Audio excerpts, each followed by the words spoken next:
তোমরা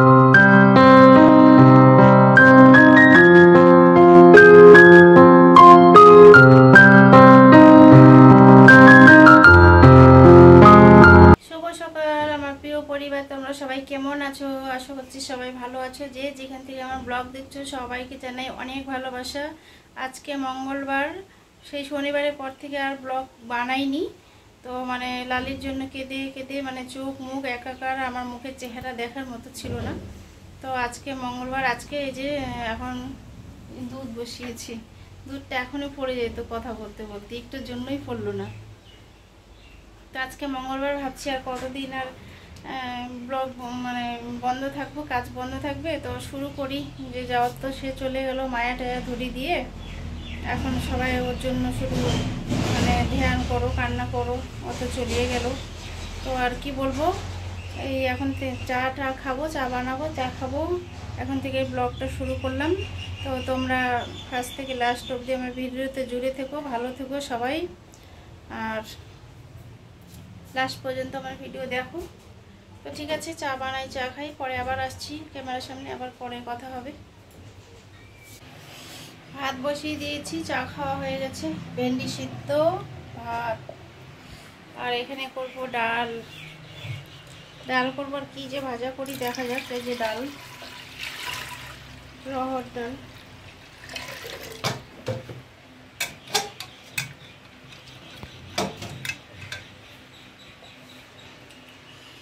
ভাজা করবো, কি কি যে ভাজা করি দেখি। ভাতটা হয়ে গেছে, নামিয়ে নিই ভাতটা। আজকেও সেই পরিমাণে রোদ। এই যে আকাশে দেখো ঝলমলে রোদ, একেবারে কি ঝলঝলে করছে রোদে। আর এখানে আমার ছেলে পাখির জন্য গামলা কিনে এনেছে আজকে। বলছে যে জলটা খাবে খাবে, ওটাতে স্নানও করবে। আর না হলে এই যে আইসক্রিমের বাটিতে এখানেই জল দিয়ে রাখি, ওটা জল মানে খায়, শুধু শুধু খেতে পারে, স্নান করতে পারে না।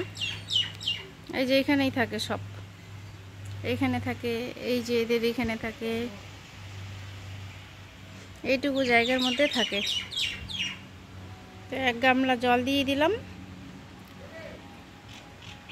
আর এইদিকে হচ্ছে এই যে ভলু, ভলু একা একা মন খারাপ করে শুয়ে আছে, ওর সঙ্গী নেই। ও কালকের থেকে আসছে, ও দুদিন ধরে আসেইনি, কালকের থেকে আসে, শুধু কথা বলে না, চুপচাপ করে শুয়ে থাকে। খেতে দিলে মানে খায় একটু। ওর সঙ্গ সাথী নেই, এখন একা পড়ে গেছে।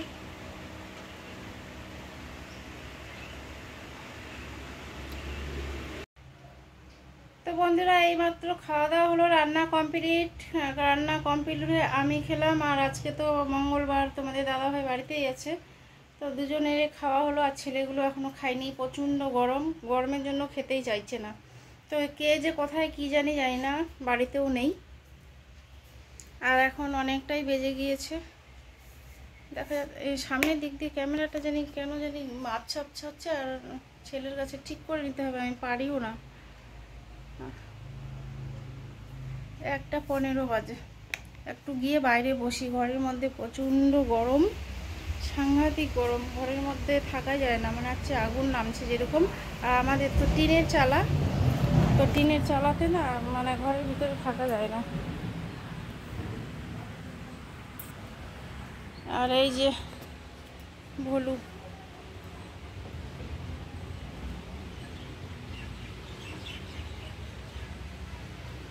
ও খুব মন খারাপ করে এখন থাকে। মানে আগে কথা বললে কথা বলতো, হাসতো, লেজ নাড়াতো, এখন আর কিছুই বলে। এই পাশটা না খুবই হাওয়া, খুবই প্রচণ্ড হাওয়া। আর লালি আমাদের এখানে শুয়ে থাকে, এই যে এই জায়গাটাতে, এখানে সব সময় শুয়ে থাকবে এই জায়গাটাতে।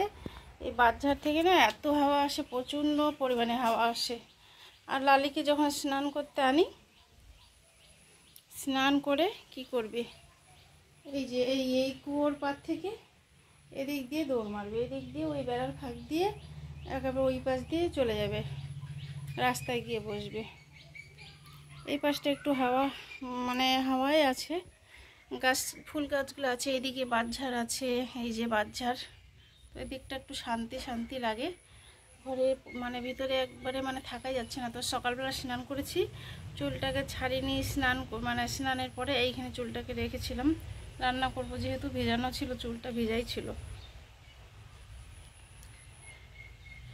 তো হচ্ছে ভেজা, এখন আমি ভাবছি কি এখন শুকিয়ে নিই। আর চুলটা ভেজা থাকলে না গড়াটা নরম হয়ে যায়, গড়াটা একদম কেমন জানি হয়ে যায়। লালিটা নেই, বাড়িটা শুধু ফাঁকা ফাঁকা, চারিপাশে শূন্য। আর সব সময় মানে ওকে মানে ডাক দিই, লালি খাবি তো আয়, লালি আয় স্নান কর, এরকম বলতেই থাকি সব সময়। পিঁপড়েগুলো যে কোথার থেকে আসছে জানি না। তো সন্ধেটা হলে, দিনের বেলাটা যেমন তেমন, সন্ধে হলে ও যে সিঁড়ির আমাদের বারান্দার সিঁড়ি যে আছে, সিঁড়ির ওখান থেকে নড়বে না, ওখানেই এসে বসে থাকবে। আর আমি বারান্দায় ফ্যান দিয়ে বসে সবার ভিডিও দেখব, ভিডিও এডিট করব। আর ওখানে ও বসেই থাকে। ওরা তো কেউ থাকে না না বাড়িতে, ছেলে মানুষগুলো, 3 বাপ বেটা বাইরে, ওরা কে কখন আসে, আর আমি শুধু বাড়িতে থাকি। তো ও হচ্ছে ওই সিঁড়ির ওখানে বসে থাকবে, আমিও ফ্যান দিয়ে বসি, ওখানেই থাকবে। ওই সন্ধেবেলাটা, সন্ধে হলেই আমার পুরো কান্না পায়। সন্ধে হলে মনে হচ্ছে ওকে ছাড়া বাড়িটা মানে কেউ নেই, একা, মানে শুনশান, এত খারাপ লাগে না, খুব খারাপ লাগে। জানি না মানে এই খারাপ লাগাটা কবে কাটবে, কবে মানে শেষ হবে জানি না, বুঝতে পারছি না, ওকে ভুলতেই পারছি না। যতটা মানে মানুষ সেরকমই আমার কাছে পশু পাখি কিচ্ছু আলাদা না, আমার কাছে মানে সবই সমান। আত্মা তো সবাই আমাদেরই আত্মা, আত্মাগুলো তো আমাদেরই আত্মা। তো কেউ আছে পশুর গায়ে, কেউ আছে পাখির রূপে, কেউ কুকুরের রূপে, কেউ থাকে পায়রা রূপে, যে যেরকম মানে যাকে যেরকম ভগবানটা চেয়ে মানে ভগবানটা দিয়েছে। তো কেউ তো আর চেয়ে নেয়নি যে আমাকে এই রূপটা দাও, যে যেরকম যাকে যেরকম সব প্রাণী জন্ম দেয় ভগবান। তো কেউ কেউ ভাবে পশু প্রাণী নিয়ে এত কিসের বাড়াবাড়ি মাতামাতি, কেউ কেউ এরকমই বলে। সেদিন অ্যাক্সিডেন্ট হওয়ার পরে অনেক লোক জমে গেছিলো, অনেক লোক জমে গেছে। বলছিস একটা সামান্য কুকুরের জন্য এরকম, আর মানুষটার যে এতটা আঘাত লেগেছে। তো আমরা বলি এখানে যদি যে না মানে যিনি বাইক চালিয়েছিল তার মানে হাতে পায়ে লেগেছে, ছুলে গেছে। আর আমরা বলছি এখানে যদি কুকুর যদি না হয়ে কারো মানুষের বাচ্চা হতো তখন আপনারা কি করতেন? ওকেও তো আমরা ছোট্ট থেকে মানুষ করেছি, জন্মটা আমাদের বাড়িতে হয়নি, হয়তো 1 মাস বয়স হয়েছে কি হয়নি জানি না, মানে খেতে শিখেছে তখনই বাইরে বেরোইছে। তো বাইরে বেরিয়ে মানে ও 2 ভাই বোন ছিল ওরা। তো ভাই তো তখনই অন্য কুকুর কামড়ে মানে মরে গেছে। আর ছিল ভাইটা 1 সপ্তাহ ছিল আমাদের বাড়িতে, তারপর হচ্ছে লালি ছিল আমাদের বাড়িতে।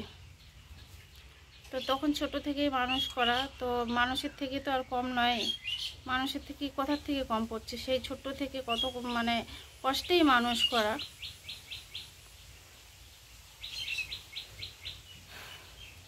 কি বলবো, আর যার মানে যেরকম মানুষ সেরকম মনের ধারণা।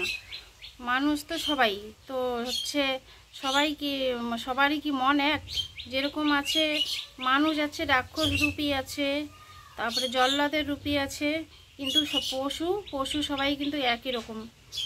একটা কুকুর পোষো বাড়িতে, কোনো বিপদ আসলে কুকুরটা যেই বাড়িতে থাকে সেই বাড়ির সদস্যগুলোকে বাঁচিয়ে নিজের জীবনটা দিয়ে দেয়। কিন্তু মানুষ হচ্ছে সবাইকে মানে সবাইকে খেয়ে নিয়ে নিজে বেঁচে থাকতে চায়। মানুষ হচ্ছে এরকম, মানুষে হচ্ছে রাক্ষস রূপী, কুকুরের রূপী, মানে কি বলবো, মানে রাক্ষসের থেকেও ভয়ানক রূপ আছে মানুষের। তো একটা মানুষকে মানে কি বলে সাহায্য না করে একটা কুকুর, 2-4টা কুকুর পুষো বাড়িতে, অনেক উপকার পাবে সবাই।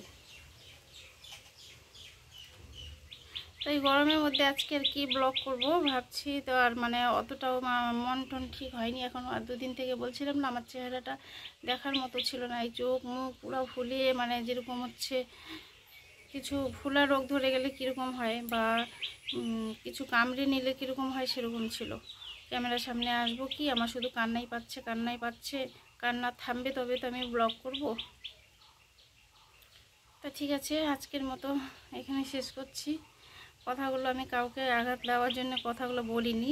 তো পৃথিবীতে তো অনেক ধরনের মানুষ আছে, তো সেই কথাগুলোই বললাম। সেদিনের কথাগুলোই বলছি। অনেক মানুষ জমে গেছিলো, আর এত জোরে ভয়ানক আওয়াজ হয়েছিল না যখন বাইকটা পড়ে, ভাবছি যে বড় 4 চাকা গাড়ি উল্টে গেছে মনে হয়। পুরা জোরে আওয়াজ হয়েছে, বাইকটা মানে ভেঙে গেছে নাকি। আমার আর অত কিছু হচ্ছিল না, আমি শুধু লালিকে নিয়েই পাগল। আর ওই যে একটুখানি দেখলাম যে ছেলেটার মানে চোখ, জল জল জল দাও জল দাও সবাই বলছি, তো যে ছেলেটা একটা ছেলে ছিল যে একে জল দাও, মানে মাথা চক্কর দিয়ে পড়ে যাচ্ছিল। তো তখনই একটু চোখ গেছিলো, দেখলাম যে হাতে পায়ে ছুলে গেছে, আর মাথায় লাগছে নাকি জানি না। তো মানে এত স্পিড ছিল না, কি বলবো তোমাদের, প্রচণ্ড স্পিডে ছিল। আমাদের বাবুর বাবা যখন একবার বাইক নিয়ে পড়ে গেছিলো, স্লোভাবে ছিল, তো বাইকটার সামনে কুকুর এসেছিল, ওর নিজেরই হাত পা ছুলে মানে কেমন পুরা মানে আঘাত হয়েছিল, কিন্তু কুকুরটা বেঁচে গিয়েছে।